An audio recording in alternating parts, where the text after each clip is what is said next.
Olá, galerinha, boa tarde, tudo bem com vocês? Então, vamos lá para mais uma etapa, para mais uma temporada de aula remota. Já peço desculpa a vocês, pois eu estou me recuperando desse vírus, né?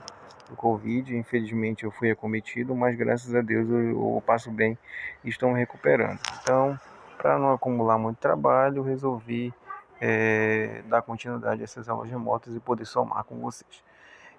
Como vocês devem ter lembrado, ou não se lembram, mas eu vou dizer, é, no bimestre passado, nas aulas remotas passadas, a gente deu continuidade àquele conteúdo que iniciou no primeiro bimestre, né? Que foi conjuntos. Por que que a gente viu o conceito de conjuntos e trabalhou aquele conteúdo de maneira superficial? Porque agora a gente vai precisar desse conceito para introduzir o conceito de função, certo? E é um pouquinho mais difícil porque você precisa entender melhor, ter mais atenção. Mas vamos lá, vamos iniciar esse conteúdo que chama-se função. O que é uma função? Primeiro você precisa entender que eu vou trazer esse conceito de conjuntos para tentar explicar uma função. Tá? Para poder dar continuidade a isso, você precisa lembrar que o conjunto, todo conjunto, ele é formado por um diagrama, que é esse círculo aí e esses elementos dentro, tá? Então, o que é uma função? Função, ela é a junção de duas grandezas variáveis. Ah, professor, o que que é isso? Por exemplo, trazendo para a realidade de conjuntos. Toda vez que eu tiver dois conjuntos e dentro desses dois conjuntos eu tiver elementos que estão variando, que é o caso desse exemplo aí, ó, tem dois círculos aí de amarelo, tá? Nesses dois círculos eu tenho o conjunto A, que é uma grandeza variável. Por que que é variável? Porque tenho elementos que variam aqui de 1 a 4, certo? E também tem o conjunto B, que é um diagrama de Venn, que vocês viram nas aulas anteriores, e também que está variando de 1 a 25, certo? Então, quando eu tenho duas grandezas variáveis que estão se relacionando entre si, eu posso ter aí uma função, tá? E essa relação, ela varia muito, essa relação, ela depende muito da situação em si. Para cada situação de função, eu posso ter uma relação de pertinência, que a gente chama, uma relação conjunta, uma relação bionívoca entre esses dois conjuntos. Então, o que que une esses dois conjuntos é justamente a relação, que a gente chama de função, tá? A fórmula matemática que expressa e que junta esses dois conjuntos aí. Que, por sinal, a fórmula que expressa, que reúne, que relaciona esses dois conjuntos aí é essa função bem aqui, ó, essa fórmula matemática aí que é f de x, que é igual a x elevado ao quadrado. Ah, professor, mas eu posso dizer que essa fórmula define esses dois conjuntos uma função? Não necessariamente. Às vezes eu tenho uma fórmula, às vezes eu tenho uma expressão matemática que faça uma relação entre os dois conjuntos, mas no final das contas eu não vou ter uma aplicação de A em B, eu não vou ter uma função de A em B. Tá? Por algum detalhe eu não vou ter. Então a gente tem que prestar atenção que daqui para frente a gente vai estudar isso, a gente vai tentar entender uma, quando uma aplicação ela é dada de A em B, quando eu tenho uma função e quando eu não tenho uma função. Então a gente precisa entender algumas restrições, ok? Mas primeiro vamos entender a forma estrutural aí para a gente avançar melhor para as próximas partes do assunto, tá? Então olha só, já vimos então que para ter uma função eu preciso ter dois conjuntos, o conjunto A e o conjunto B, tá? Eu preciso ter dois conjuntos. Para poder ter uma aplicação, eu preciso ter dois conjuntos que variam, tá? E dentro desse conjunto eu tenho elementos que também estão variando, tá?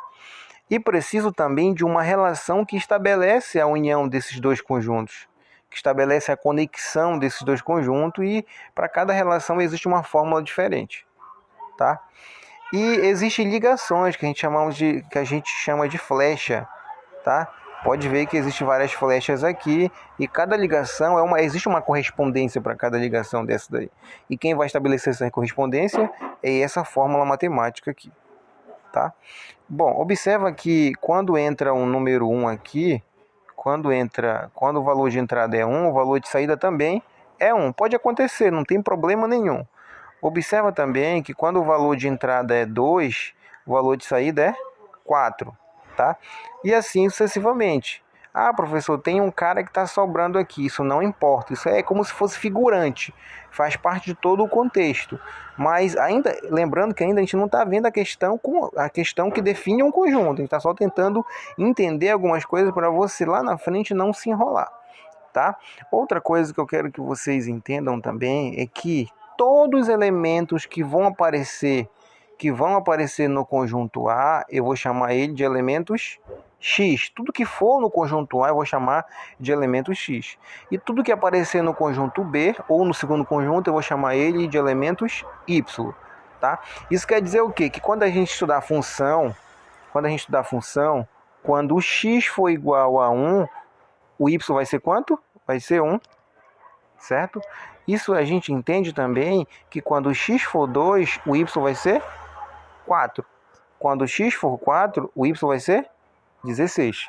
Então é essa correspondência bionívoca que vocês vão ter que entender, tá? É por isso que agora eu quero que vocês percebam que essa situação ela aqui ficou muito clara. Por quê? Se eu tenho uma função e essa função ela entra o x igual a 1 e transforma esse x igual a 1 em quanto? Em 1.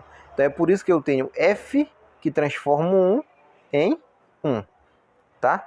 Outra coisa também que é importante ver, que é fácil ver, é que se eu tenho uma função e esse x é 2, quer dizer então que essa função ela transforma o 2 em 4, tá? É como se vocês pensassem em algo que é uma máquina, que entra uma moeda e lá na frente sai outra coisa, sai um brinquedo, sai alguma coisa do tipo, ou seja, ela está transformando isso. É isso que é o exemplo de função. E essa máquina, por trás dessa máquina, existem várias funções que se correspondem, tá? Então, quando eu tenho x igual a 3, essa função transforma 3 em 9. É por isso que aqui no final eu tenho 9, tá? E assim, se eu tiver 4, esse 4 é transformado pela função em 16, tá? Então, a aplicação é isso. Eu tenho dois conjuntos, um conjunto A e um conjunto B, certo? E também eu tenho que ter uma relação entre esses dois conjuntos para no final eu saber dizer se existe uma aplicação, uma função de A em B.